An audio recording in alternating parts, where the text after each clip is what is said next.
Okey, kali ni Kak Mira nak balas komen daripada Nur Atika.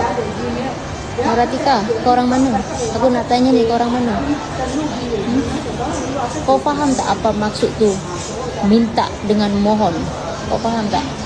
Kau faham tak maksud minta dengan mohon? Itu tak sama maksud dia. Kau tak payah nak tuduh-tuduh kami ni minta. Kami bukan minta. Kami mohon. Lepas yang mohon ni pun bukan kami.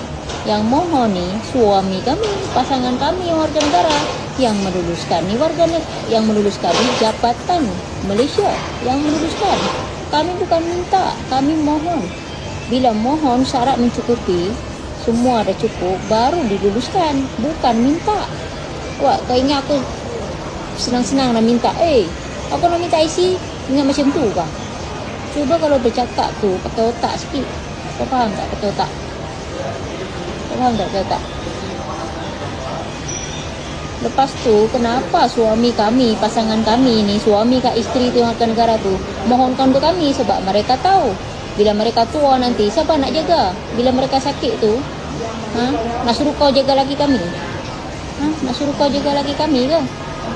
Nak suruh kau jaga bini mereka ke? Kalau sakit tu, kalau tua nanti, macam tu? Mau? Nanti kalau kami lelaki kami semua sakit, kau boleh jaga ke?